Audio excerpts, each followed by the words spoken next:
নমস্কার, কেমন আছেন সবাই? আজকে আবার চলে এসেছি আপনাদের জন্য আরেকটি গল্প নিয়ে। আজকের গল্পটি হলো গোলকোন্ডা ফোর্টের রহস্যময় কাহিনী। হ্যাঁ, গোলকোন্ডা ফোর্ট বর্তমানে তেলেঙ্গানা রাজ্যের রাজধানী হায়দ্রাবাদে অবস্থিত গোলকোন্ডা দুর্গ তার ভৌতিক কাহিনীগুলোর জন্য পরিচিত এবং শহরের অন্যতম ভুতুড়ে জায়গা হিসেবে বিবেচিত। কথিত আছে কুতুবশাহী রাজবংশের বিখ্যাত নর্তকী কুর্দিজান তারামতির আত্মা নাকি এই দুর্গে ঘুরে বেড়ায়।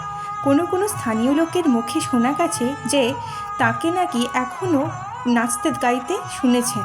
আবারও কেউ তাকে রাজকীয় পোশাকে রাতের বেলায় হাঁটতে দেখেছেন। এমনকি সৈন্যদের আত্মাও নাকি দুর্গে ঘুরে বেড়ায়।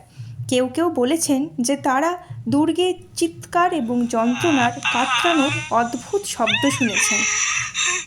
অনেকে বলেন যে এই দুর্গের মধ্যে অনেক ধনরত্ন রয়েছে এবং তারই লোভে পড়ে একবার এক স্থানীয় ছেলে ওই দুর্গে প্রবেশ করার দুঃসাহস করে এবং তাকে আর ফিরে আসতে দেখেনি কোনো গ্রামবাসী।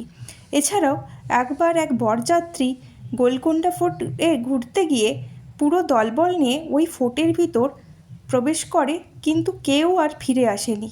বর্তমানে এটি পর্যটনীয় স্থান, তবে এই দুর্গের সদর দরজা সরকার থেকে সিল করে দেওয়া হয়েছে। আজকের গল্প এই পর্যন্তই। আরও বিভিন্ন রকমের রোমাঞ্চকর গল্প শুনতে আমাদের চ্যানেলটিকে সাবস্ক্রাইব করুন। ধন্যবাদ।